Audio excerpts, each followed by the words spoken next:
one of the most difficult aspects of the Course is this idea that there is no love in this world.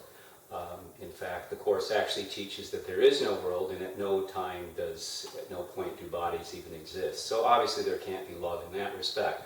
But we have this notion still, in defiance of that, in opposition to that, that we love our children, we love our spouses, we love our pets, we love our homes. The list goes on and on about the things that we love. We love our country, we love our car. So how is it that the Course then teaches that there is no love in this world? In order to kind of understand that, we need to go back to, again, what it is that love is, what it is that we've defied and rejected. So, non-duality, the fundamental teaching that God is this perfect state of non-duality, and that is peace and that is love. It's almost impossible to talk about non-duality because there is no way to describe it, no way to reference it, no way to really understand it, because we're so wedded to a dualistic perspective on everything. So what is it that we object about this? There is no two parts, there is no relationship in non-duality. It is a singular totality, there is nothing outside of it, it doesn't experience itself, there's not a reflective component to it, it is a singular abstract entity. And that's probably the best that we can do. It's a lot easier to kind of talk about what it is that we want instead. What we crave is love. We want to be loved, we want to be admired, we want to be recognized, we want to matter, we want to be significant, we want to be acknowledged. And obviously, in non-duality, there is none of that. There is no two parts that can relate and acknowledge each other. As is often said, we want to be loved rather than to be loved.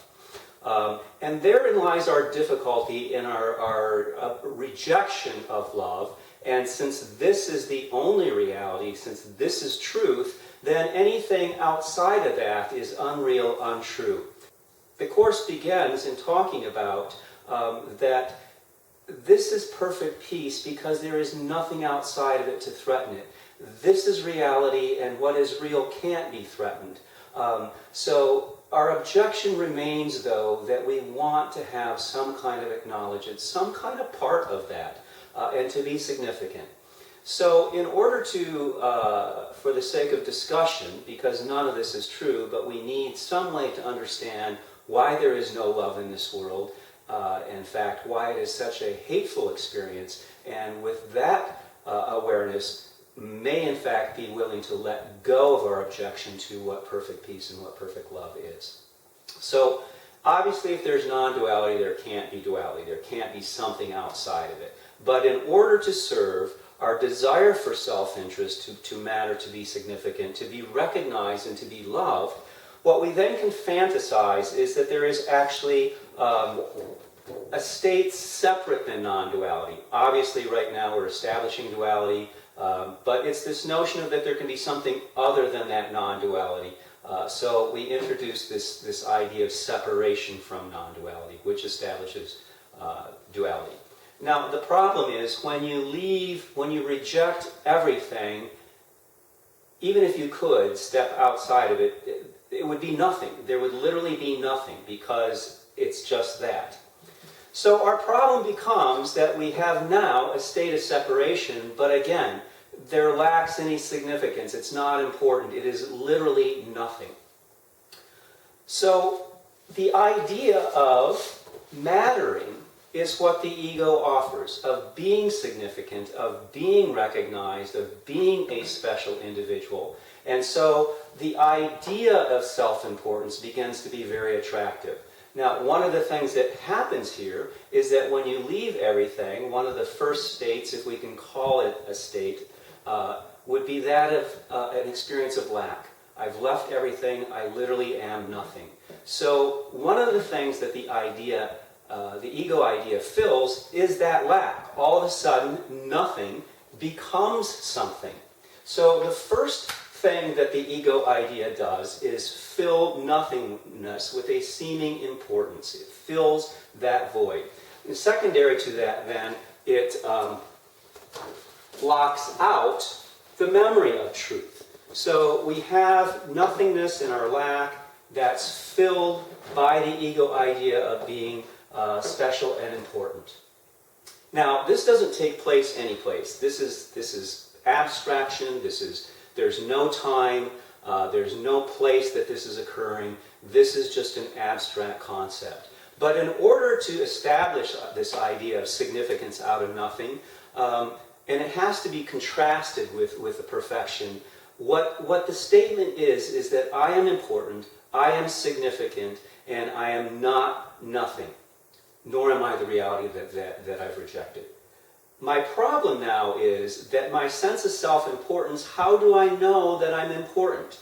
And what the ego thought system offers is this idea of you are important, and because you are not nothing and you are important, that nothingness is going to come back and try to strip you of your importance. So what I introduced then is this experience of I have been guilty of establishing my self-importance, and that nothingness that it came from is going to try and take it back.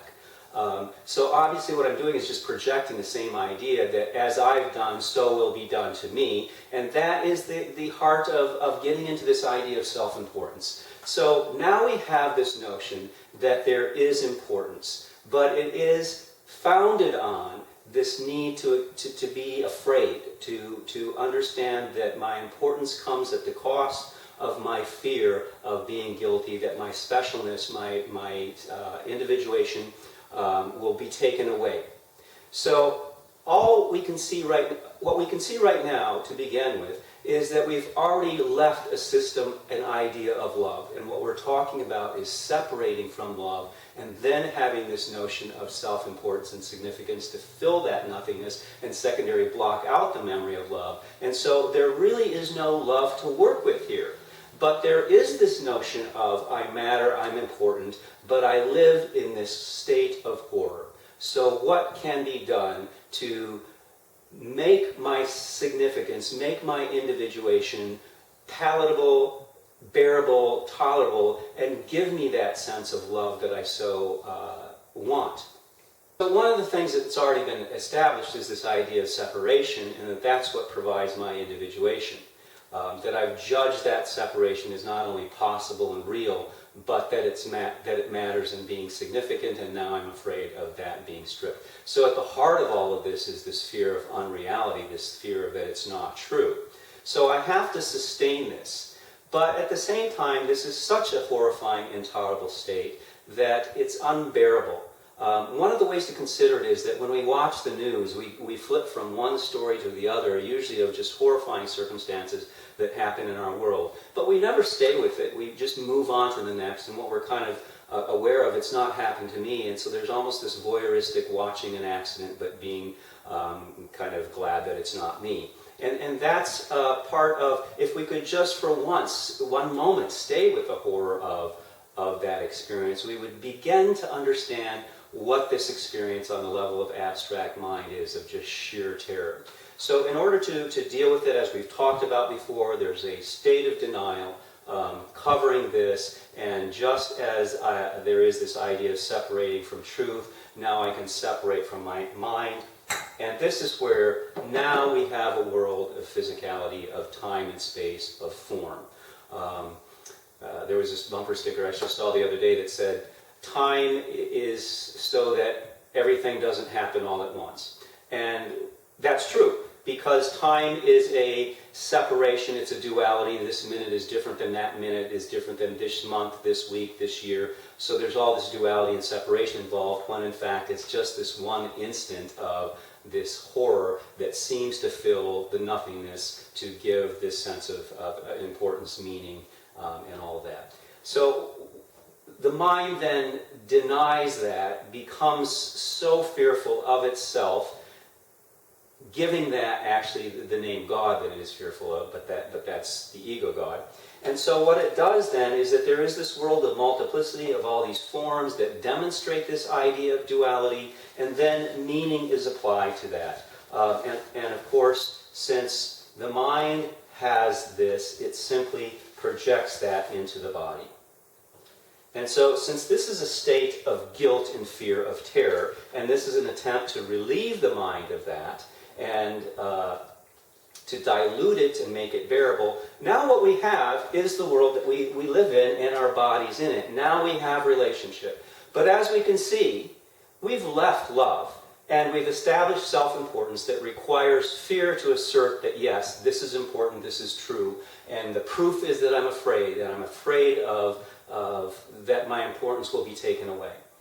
So we act this out in our world. This guilt gets projected onto the bodies. And then on the level of our bodies, then we're always seeking what really amounts to accounting for this guilt. So it's a game of shame and blame.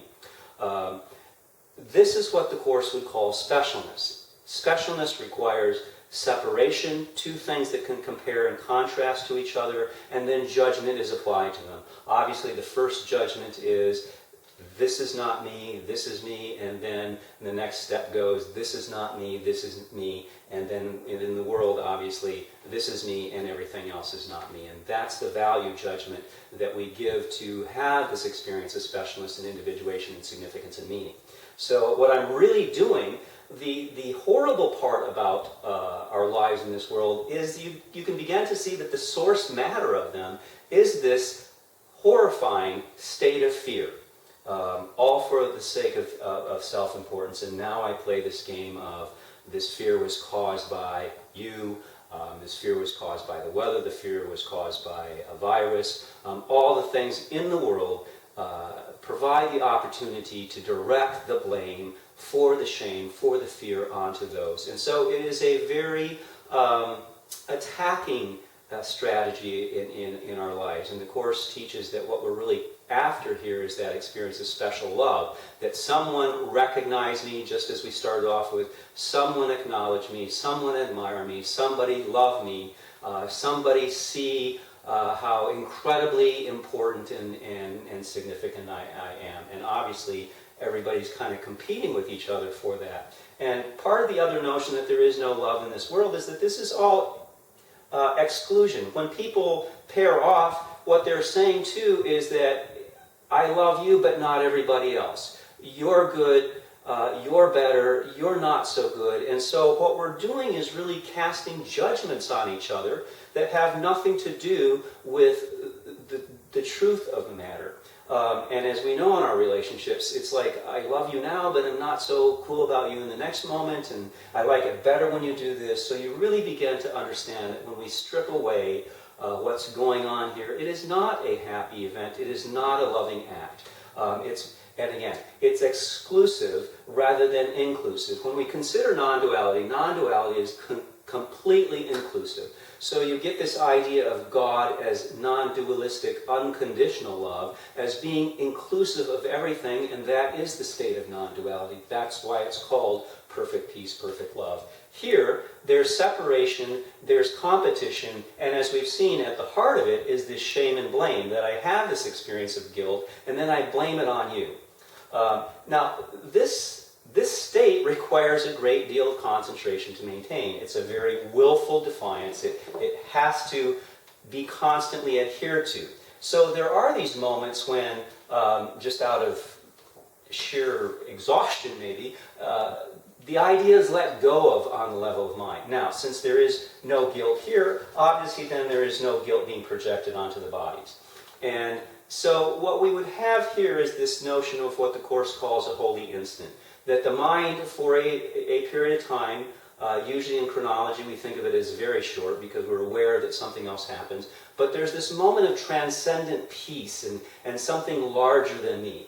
And what that is just the clearness of the mind, absent the guilt, absent the self-importance, that remembers truth, and because then bodies have no guilt to be deposited, projected onto them, they are clear vesicles too. Now what happens is that rather than be at peace with that, if we are still invested in self-interest and self-importance, the guilt, again, is put in place to establish that I matter, that I am significant, and secondarily, it fills, first of all, it fills the nothingness and then blocks out the memory of love, and then conversely, immediately what happens is that guilt and that fear then gets projected back into the bodies. So it's important to realize, too, that the whole making of the world, the physical universe, was in an attempt for the mind to alleviate itself of this horrifying thought. at the heart of it is that my significance is going to be destroyed. And that's where the Course talks about that eventually when we let go of this idea completely, it disappears into the nothingness which it comes. The ego disappears into the nothingness from which it comes. So, but while we believe in it, while we desire that recognition, that love, sadly, this is what we do to ourselves. And more sadly, because the truth of who we are is the perfect peace. There is no lack. There is no need for love, to be loved. It is love. It's only when I separate out of that I have this experience of lack, and then to deal with that lack, I impose this idea of self-importance verified by this fear that then has to be projected out onto bodies. And the bodies also act out that lack, obviously, because everything here is merely a demonstration of what goes on in here. And when we were back at this state, it's not like anything changes here. The world goes on, bodies move about, but they have no meaning or value because that meaning and value comes from the mind. There is nothing causal in the world. It is always a showing of what is here. If this is here, this is here. If this is not here, then this is not here. And since the only reason for this to be made was for this to be able to get it out of its mind, and then through that process of denial, I'm not even aware of that anymore. All I am is in this world where this goes on. So what I can begin to understand is that nothing is causal in this world, and what it is this constant craving for recognition, but it is founded on this notion of fear and guilt. And so I have these moments.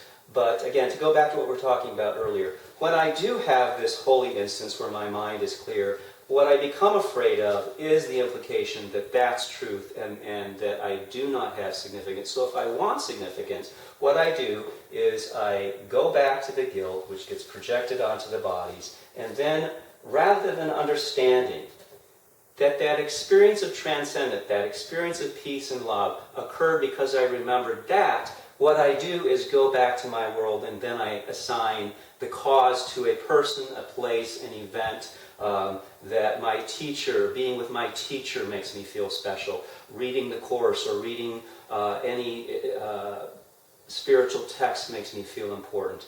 And so what I've done again is taken the memory of truth, become afraid of it, put it back in the world, and assign special love. And underneath of it, though, is, again, it's not inclusive, it's exclusive, and it is assigning, most of all, power to things which have no power. There is no meaning or significance here. The meaning and significance that is here comes from the content of the mind, which declares itself to be important, to be significant, but then relies upon fear to verify that that's been done. So this is the note. This is why the teaching is that there is no love in this world.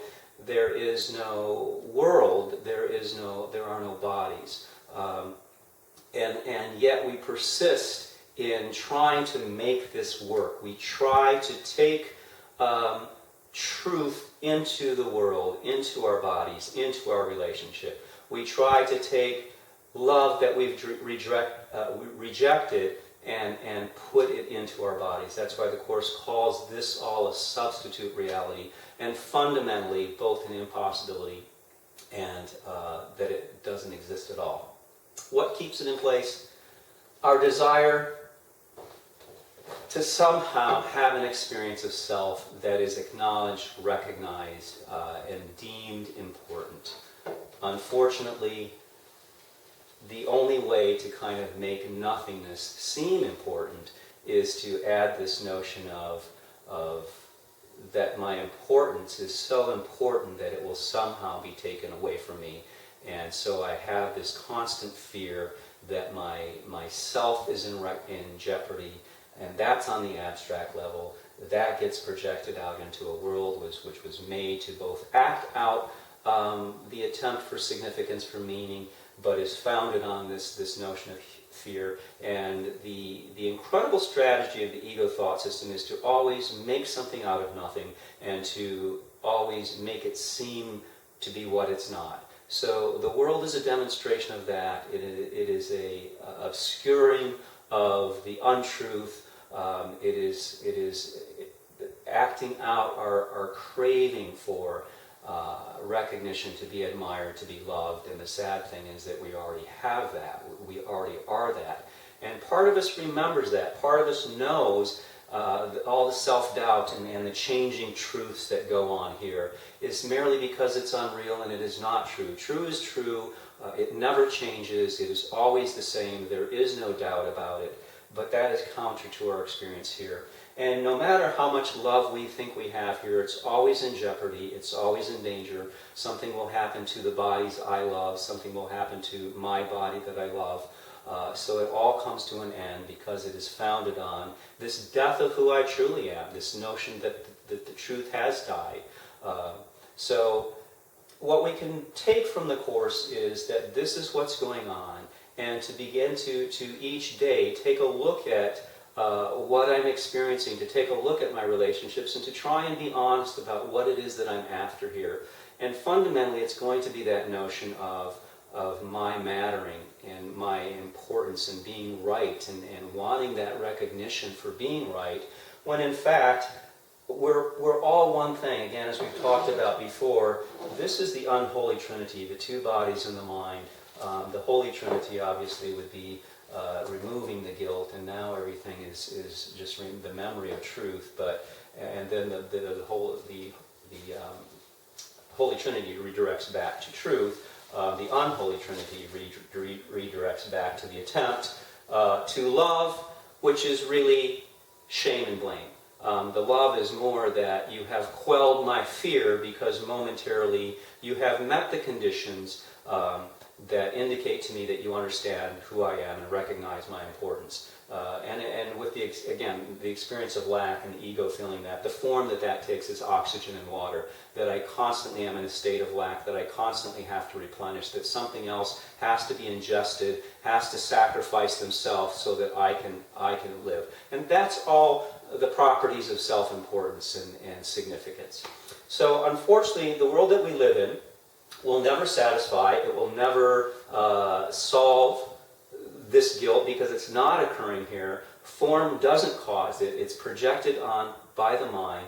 And what the Course then allows us to do is contemplate, to watch our bodies, to contemplate what's going on, to understand what values are being declared here. And so then I can say, is that value that I choose really in my best interest? So the fundamental question becomes, in anything that I see, whether it's within bodies or understand on the level of abstract mind, will I let that go?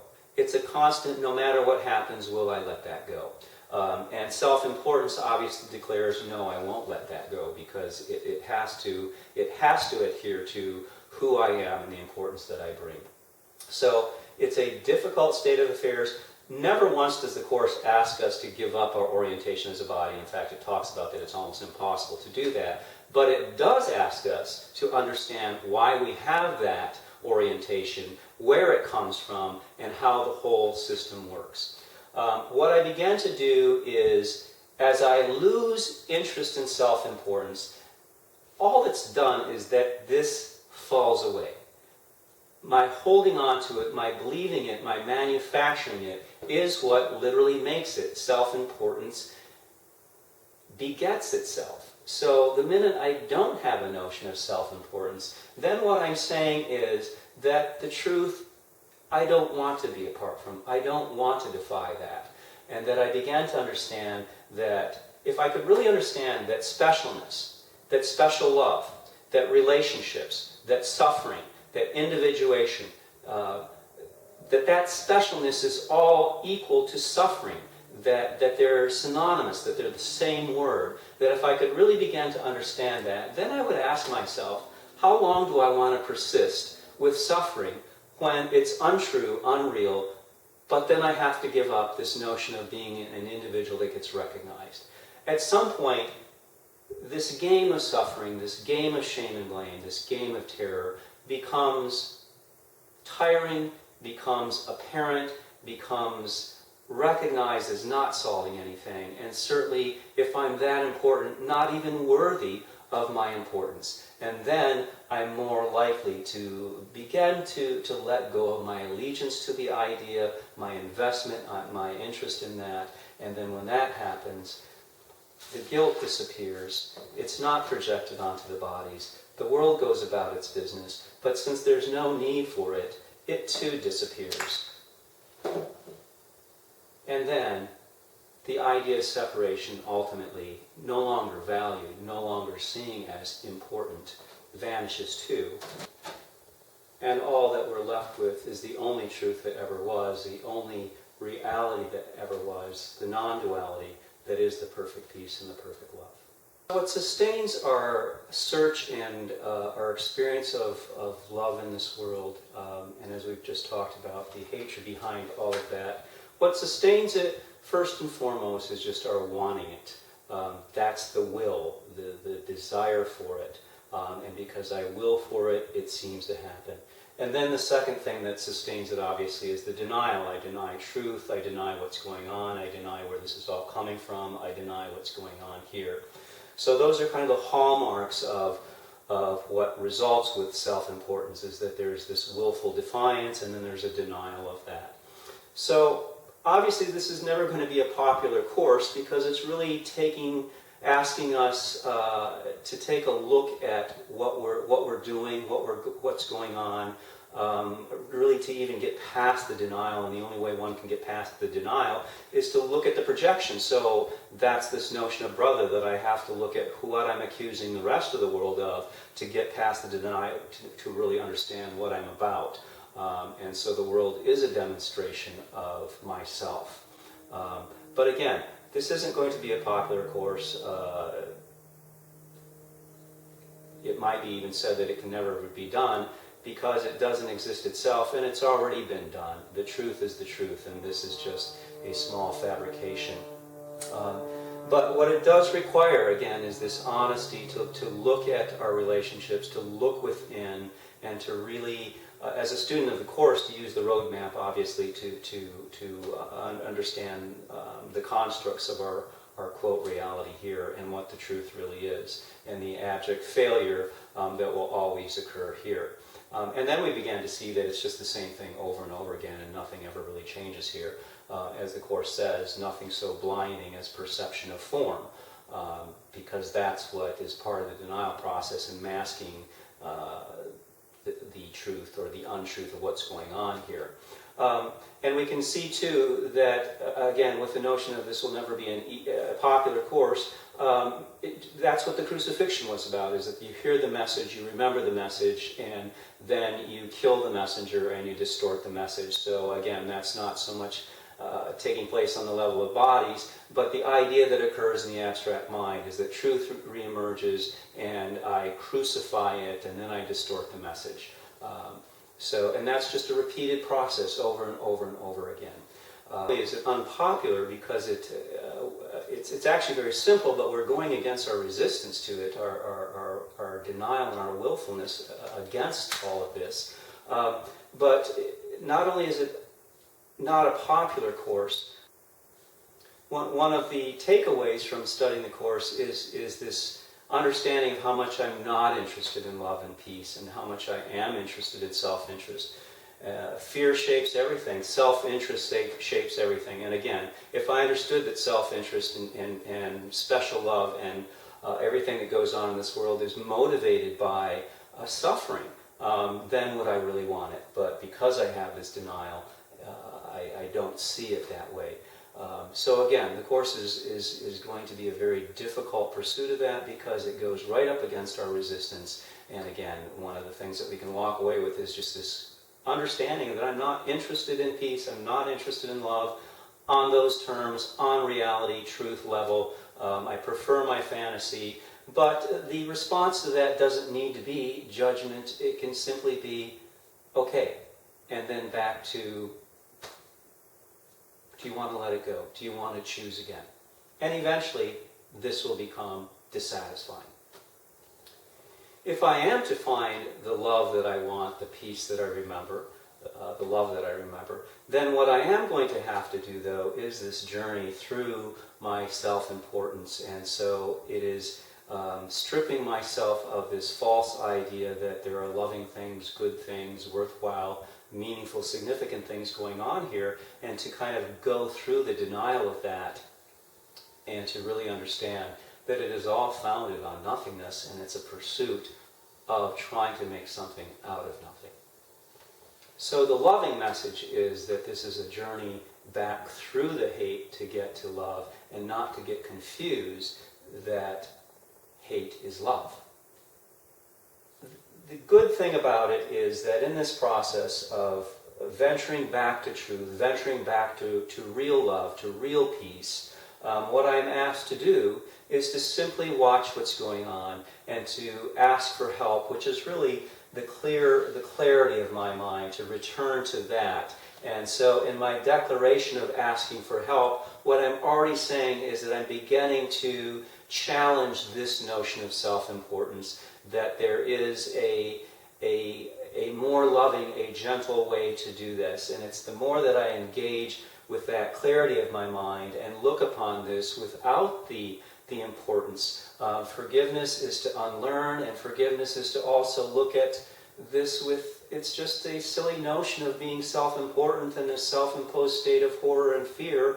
And, that doesn't need to be judged. It just needs to be looked at as kind of silly.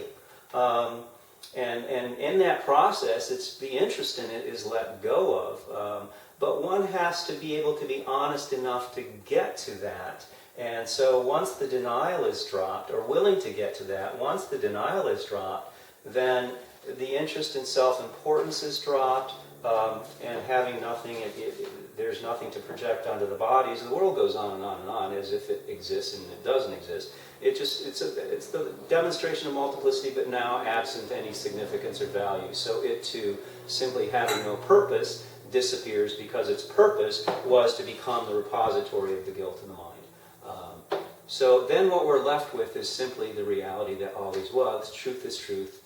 None of this is important, is real. And again, the trick of time with time is needed, so everything doesn't happen at once. Time disappears too, and this notion of this happening is in an instant and disappears. And so what happens then is that the holy instant is really understanding that the horror instant is gone.